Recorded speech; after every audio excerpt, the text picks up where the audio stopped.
Moonbound, Legacy of the Flame, Part 1. Chapter 1, Ash and Memory. The hollow had grown quiet again. Not in mourning. Not in fear. But in something harder to name, hope. Snow still coated the rooftops, but now it glistened beneath lanterns strung across the main square. Children laughed where battle cries once echoed. Wolves howled only in celebration. The scars of war remained, etched into the stone, the trees, and the people, but they no longer bled. Aelin stood at the edge of the high ridge overlooking the forest, her fur-lined cloak drifting in the wind, her silver eyes reflecting the moon above.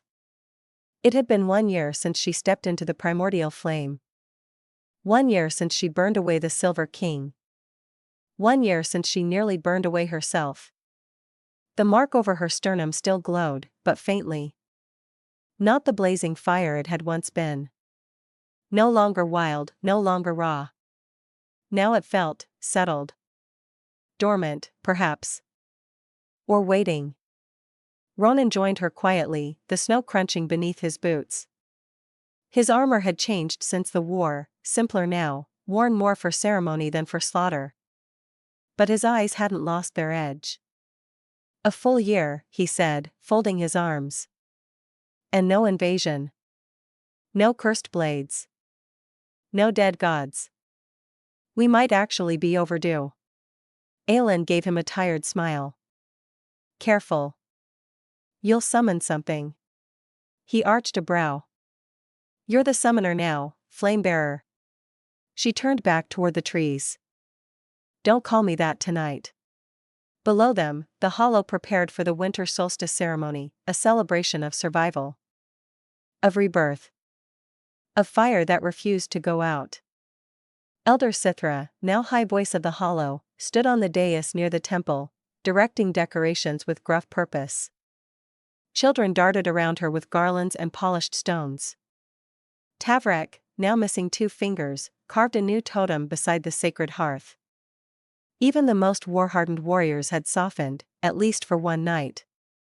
And yet, Aelin's chest remained tight.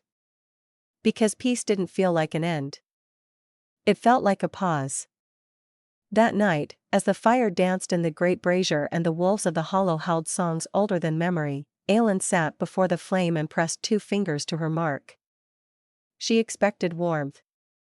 Instead, she felt something else. A pulse. Not hers. Not the hollow's. A whisper deep in the earth, threading through her veins like smoke. It came and went so fast she almost doubted it. Almost. Across the fire, Ronan straightened. His gaze found hers in an instant. You felt that too, he said. She didn't nod. She didn't speak. But she did rise. Because something old had stirred. And it remembered her name. Chapter 2, Wolves Without Names. The bodies were found just before dawn. 3 of them. Scattered along the northern ridge where the hollow's runes still shimmered faintly beneath snow and frost. The warriors who discovered them had expected another fox, another deer lost to winter's hunger. They did not expect wolves, strangers, but not shadow claws. Bigger. Leaner. Scarred with glyphs that looked older than hollow script. And they bore no scent. Not wind. Not fur. Not blood. Nothing. Aelin stood over the nearest corpse, her breath fogging in the chill air. The wolf's pelt was pale gray, almost silver, its eyes still faintly open. There was no sign of how it died, no wounds, no poison, no trace of a fight. Ronan crouched beside her, tracing a line along the wolf's ribs. There's something carved into the skin, he murmured. But not by blade. By magic, Aelin said quietly.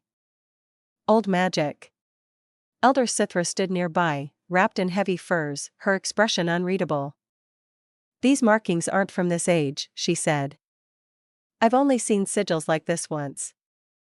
In a scroll we burned after the war. They predate Kaelin.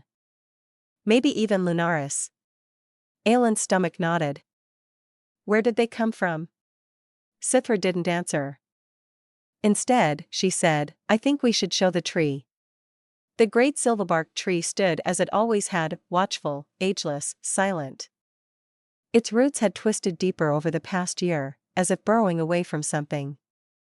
Its bark no longer shimmered with silver but dulled into slate gray. They laid one of the wolves at its base. The ground remained still. No wind. No call. Not even the faint hum of old flame beneath the earth. Until Aelin stepped forward. She placed her hand on the wolf's chest and her other on the tree's bark. Her mark flared. And she was pulled under. Darkness. Cold. 1,000 howls rising and falling like waves. She stood in a stone hall lined with statues, all wolves, carved from onyx, their eyes missing, their mouths open in silent agony. A shadow moved at the far end of the corridor. It wore no face, no form, only long silver hair braided with bones, and a crown made of crescent moons. You wear her mark, the voice whispered. But you don't know what it cost. Aelin tried to speak. But her voice was gone. The hollow never belonged to her. It belonged to me. The vision shattered like glass. Aelin gasped as she fell back, her hand jerking away from the tree bark. The flame in her chest sputtered wildly, like something had grabbed it from the inside and shaken it. Ronan caught her before she could fall. What did you see? He asked. She was still breathing hard when she said. There's something coming. Something older than the hollow. And it knows my name. Chapter 3, The Withering Moon. The hollow rose the next morning to stillness. No howls. No fire. No light from the moon. And when the wolves looked to the sky, they saw what hadn't changed in 1,000 years. The moon was fading. It began at the edges. A pale erasure, like ink being washed from parchment. At first, the elders thought it was the clouded sky, the late frost, or some quirk of the season. But as the day bled into night and the hollow gathered beneath the stars, it became clear. The moonlight wasn't shining down. It was being drawn away. In the high hall, the fire burned low. Aelin sat at the head of the gathering table, her armor unfastened, her brow furrowed in concentration. The scrolls before her, runes, maps, moon phases, ancient bindings, all whispered the same thing. When the moon begins to wither, the hollow weakens. The words weren't hers. They belonged to a scroll pulled from the sealed archives, the kind locked away even during the Silver King's reign. Elder Sithra stood beside her, face pale but composed. We thought the moon's strength was eternal, she said. It's not, Aelin murmured. It was borrowed. By who? Aelin didn't answer. Because she already knew the name, even if she couldn't yet speak it. That night, Aelin walked the tree line alone, just beyond the wards. The hollow slept restlessly, babies stirred, wolves growled in their dreams, and the forest creaked like it was mourning something still alive. She didn't bring flame. She brought silence. And still, the whisper came. You feel it, don't you? The moon pulling away from you. Aelin froze, her fingers brushing the hilt of her spear. You burn, but the light is not yours. It never was. The wind stirred. No shape revealed itself. No footsteps. Just that voice, soft, female, ancient. And hungry. Aelin turned toward the trees, eyes sharp. Who are you? I am what was buried when the hollow was born. I am the flame before fire. You wear a stolen crown, little queen. Suddenly, pain shot through her chest. Her mark flared, not with fire, but ice. A deep, crawling cold that sank into her ribs and squeezed. She dropped to one knee. And from her mouth came a sound that wasn't hers. A long, low howl. Not mournful. But broken.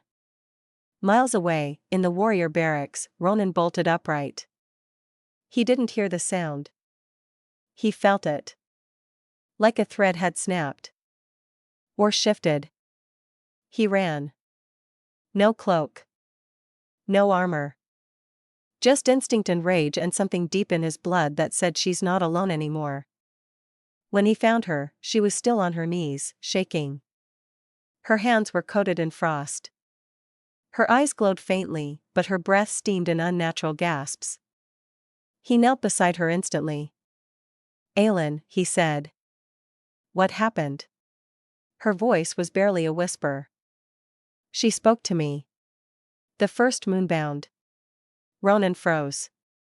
And somewhere behind them, in the trees, the wind sighed. Soon.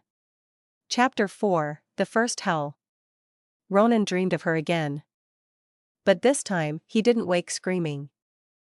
This time, he woke in silence, his breath cold in his throat, his fists clenched in the sheets, and her voice echoing like a prayer. "You remember me, don't you?" The dream had been clearer than before. A hall of stone and frost.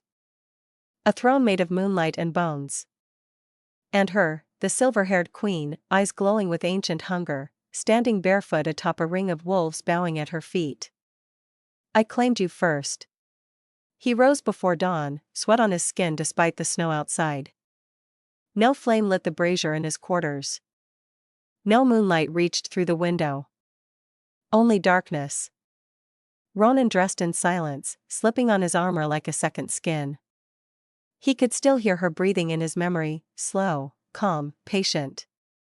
He didn't want to believe it. Didn't want to give it a name. But the truth already circled him like a closing trap. He had been claimed once before. The high hall was colder than usual. Torches wouldn't stay lit for long. The flame in the brazier flickered as if beneath water. Aelin stood at the head of the table, cloak thrown back, jaw tight. "We need to find her name," she said. "We need to know what she is, what she wants." "She wants the hollow," Sithra said quietly. "And you." Ronan entered, tense and silent. He took his place at Aelin's side but said nothing. The council murmured, some calling for preemptive war, others for retreat, others still whispering of ancient vows long thought buried. It was Tavrak who finally said what they were all thinking. What if she doesn't just want to take the hollow? What if she wants to wake it up? Aelin left the meeting with Ronan close behind.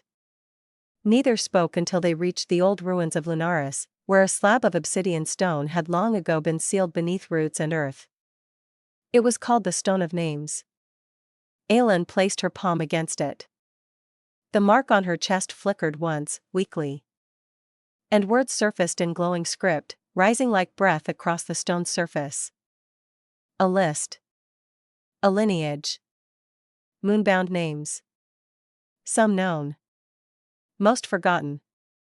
And then, a name neither of them had seen before. Sarastra. Ronan spoke it aloud. And the trees around them shuddered.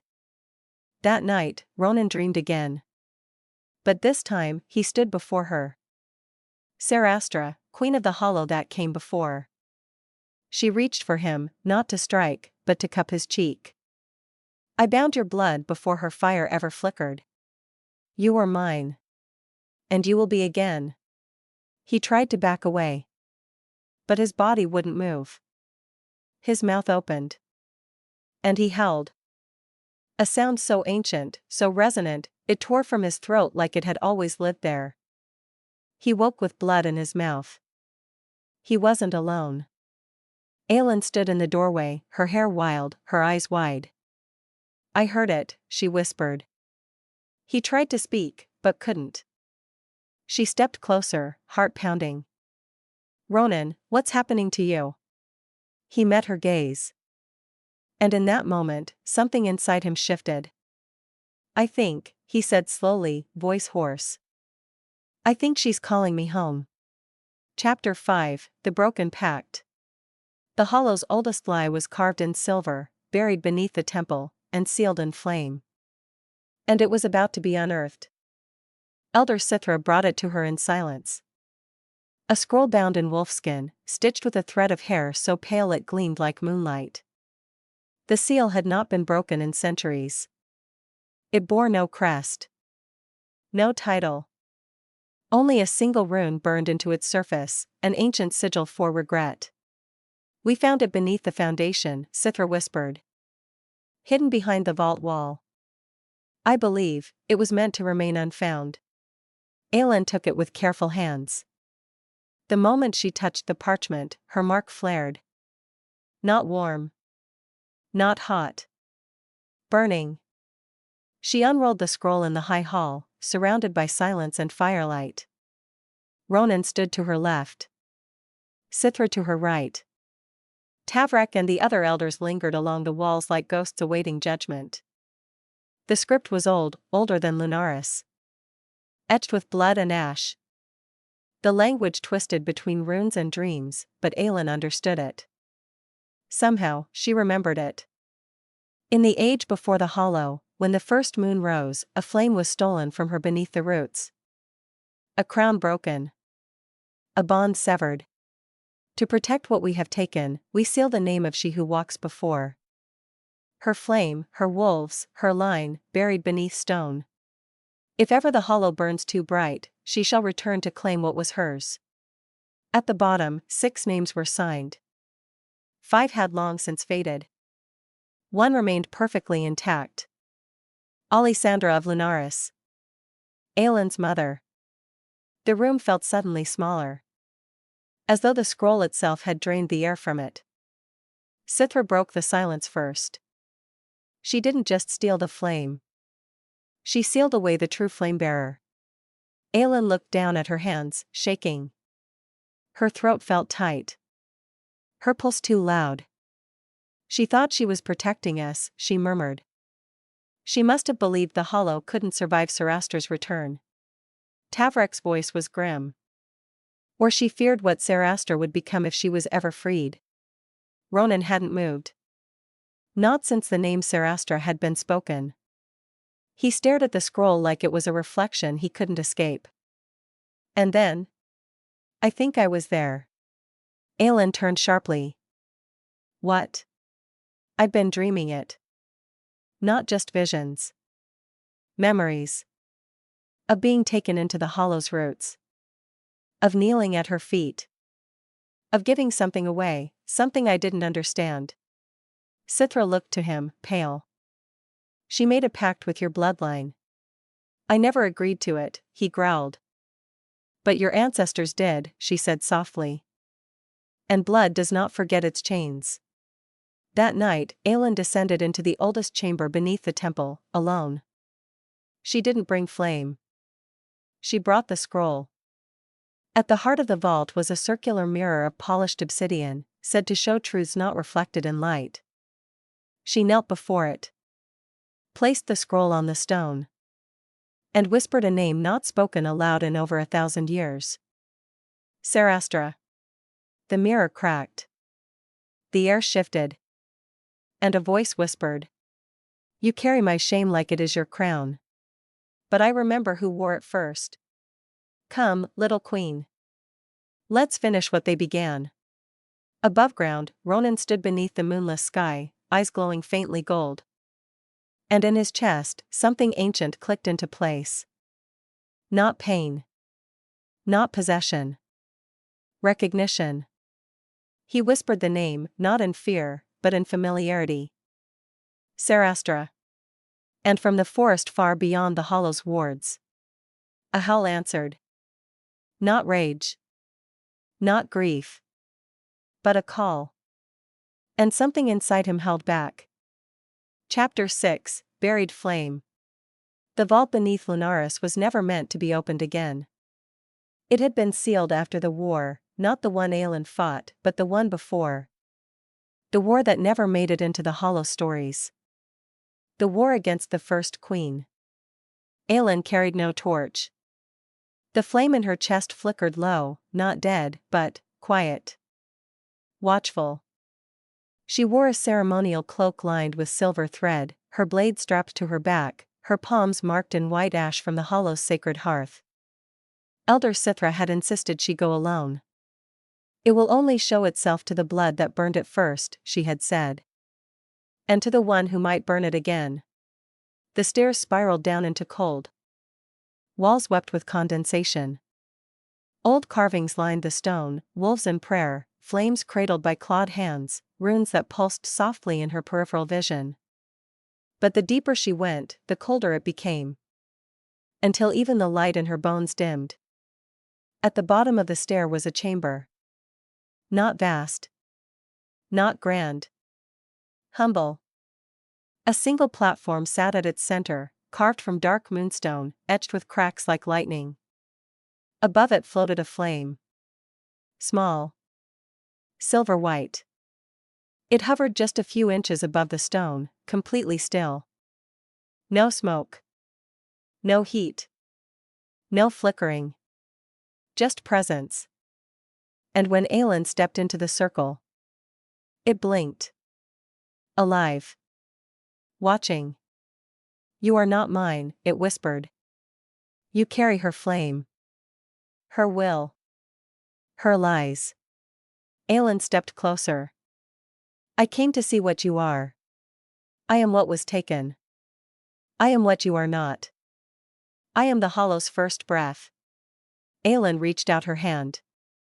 Not to touch, just to feel. But the moment she neared it, a wall of cold struck her, flinging her back across the chamber. She hit the wall with a gasp, vision swimming, breath ragged. The flame pulsed. And then it spoke again, not in sound, but in memory. A vision of Sarastra standing beneath the tree, eyes full of fury, crown shattered in her hands. Her voice echoing through the hollow, they will bury my fire, but it will not go out. A council of early flamebearers chanting over the flame, binding it, branding it, breaking it into slumber. A name etched in blood and bark, Alessandra. Aelin cried out. Not in pain, but in realization. Her mother didn't just seal the flame. She rewrote history. The flame hovered again. Smaller now. Trembling. I do not want to be awakened by you, it said. But I will rise. When she returns. When the bloodbound howls. Aelin's mark began to ache. Not burn. Ache. As if her very soul had been scraped raw. She staggered to her feet, staring at the flame, not as a queen. Not as a warrior.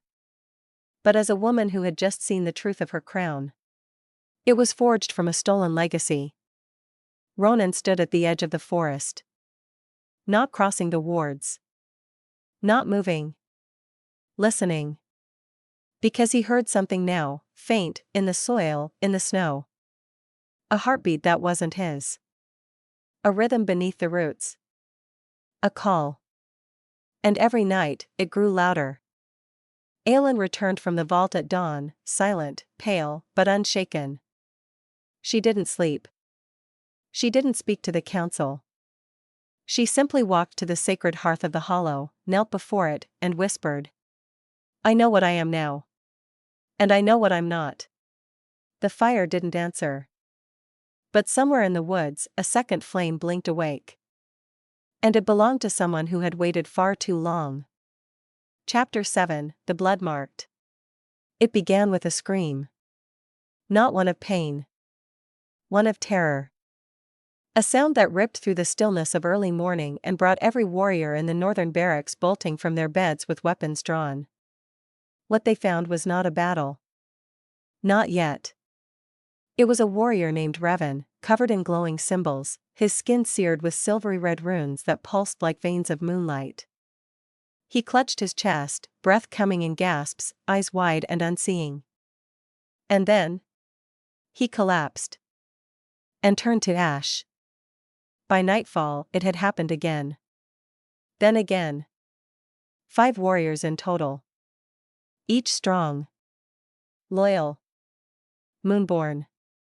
Each waking in the middle of the night with ancient symbols burned into their skin. Each claiming to have heard a voice calling them into the trees. Each dying within an hour. Their ashes remained in the shape of their bodies for moments after, as if unwilling to forget. Aelin stood over the ashes of the 5th fallen, her hands trembling at her sides. Ronan stood behind her, silent, unmoving. He had seen too much to flinch anymore. They weren't cursed, Aelin said quietly. They were chosen. Cithra stepped forward. Chosen for what? I don't know, she whispered. But the marks, they're not hollow script. She knelt down, tracing one of the symbols in the cool ash. It shimmered faintly at her touch. They're older. Ronan moved beside her. They match what I saw, in the dream. Cithra paled. Sarastra is claiming her own. The council splintered that night. Some believed the deaths were caused by Aelin's fading flame, that the hollow had grown too far from its source.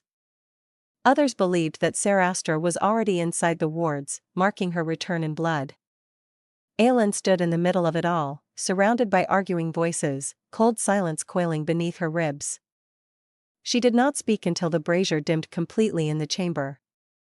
And then, her voice cut through them like a blade. This is not a curse. It's a summoning. And if we don't answer it, she'll start marking more. That same night, a scout returned to the hollow. Aelin. She had gone missing 3 weeks ago on a patrol beyond the western ridges, presumed dead or turned. She walked into the hollow barefoot, armor shredded, her face expressionless, eyes glowing pale silver. The warriors raised their weapons. But she didn't attack. She fell to her knees before Aelin. And whispered. I saw her. She walks beneath the mountain with wolves that don't bleed. She's not just coming. She's gathering. Then Aelin rolled up her sleeves. Her arms were covered in glowing runes. But she did not burn. She did not collapse. She smiled. And said. She marked me, but I didn't die. I awoke. Later, as the hollow argued whether Aelin should be exiled or protected, Ronan stood alone at the edge of the tree-line, staring into the dark. He could hear the heartbeat again. Stronger now. Louder. And with it came a voice. Sarastra's. Do you see what I offer them? Not death. Not ruin. Not chains. Awakening. You once swore to me. Will you do it again? Ronan's jaw clenched. And without looking back, he stepped 1 foot across the outer ward. The wind changed instantly. And from the darkness, something stepped toward him. A shape in silver light. A woman. Waiting. Smiling. Aelin watched from above, from the ridge beside the great tree, her mark faint beneath her collar. She had not stopped Ronan. Because she needed to know. Who he was. Who she was. And what kind of queen she would become if Sarastra offered her wolves a better future than she ever could. The flame in her chest flickered once. And for the first time in a year, it asked her a question. If they must burn, will you burn with them? Chapter 8, The Hollow Queen. The letter arrived not by raven. Not by courier. It appeared in the middle of the hollow square, laid gently on the unlit stone of the central brazier, still warm, though no one had seen who placed it. The wax seal was unfamiliar. Not the crescent of Lunaris. Not the branded mark of the old flamebearers. Just a single, elegant line carved into silver. A new moon. Aelin held it with bare hands. The parchment was soft, grayish silver, like it had been soaked in moonlight. It smelled faintly of ash and snow. When she broke the seal, the air around her grew colder, just slightly. Enough to make her breath mist. The message was handwritten, inked in dark crimson. To the daughter of fire who wears a crown forged in theft. I do not wish to end the hollow. I wish to return it. You have inherited a lie made of fire and forgetting. I am the truth you buried beneath roots and stone. Come to the place where the flame first betrayed me. Come alone. Or the hollow will begin to forget you, too. Aelin stood with the scroll for a long time. Ronan had not returned. The council was in chaos, half trying to keep Aelin contained, the other half whispering about joining her. The wards were beginning to flicker again. And through it all, Aelin kept seeing that signature in her mind. S. Sarastra. The name felt heavier each time it was spoken. And yet, there was something else in the message. Not fury. Not vengeance. Claim. It was Elder Sithra who remembered the place. The flame that betrayed her, she murmured, rifling through brittle scrolls and memory. There's only one place it could mean. She rolled open a charcoal-smudged map and pointed to the western cliffs, far beyond the hollow's usual border. Near the old ruins of a temple swallowed by time and stone. The ash mirror. Aelin stared at the mark on the map. She had never gone that far. Most hadn't. Why is it called that? Because it was once a pool, Sithra whispered, that reflected only the things you didn't want to see. Aelin left before dawn. No armor. No banners.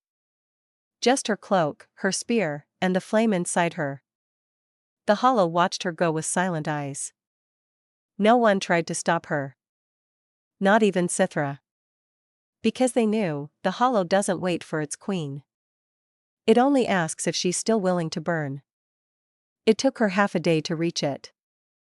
The forest changed the closer she came. Trees stood straighter.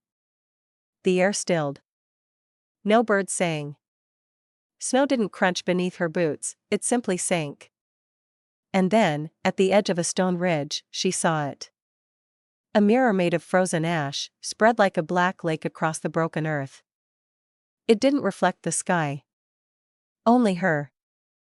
And not as she was. As she might have been. Her reflection wore a crown of moonlight. Her armor was made of bone and silver. And her flame was gone. She stepped to the water's edge. And there she was. Not in the mirror. Not in the woods.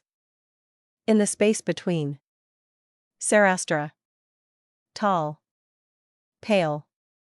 Silver hair braided with symbols Aelin could not read.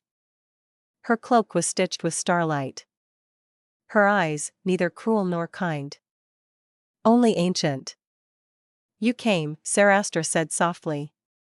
Aelin didn't speak. You wear it well, the crown of the hollow. But it does not love you. Aelin narrowed her eyes.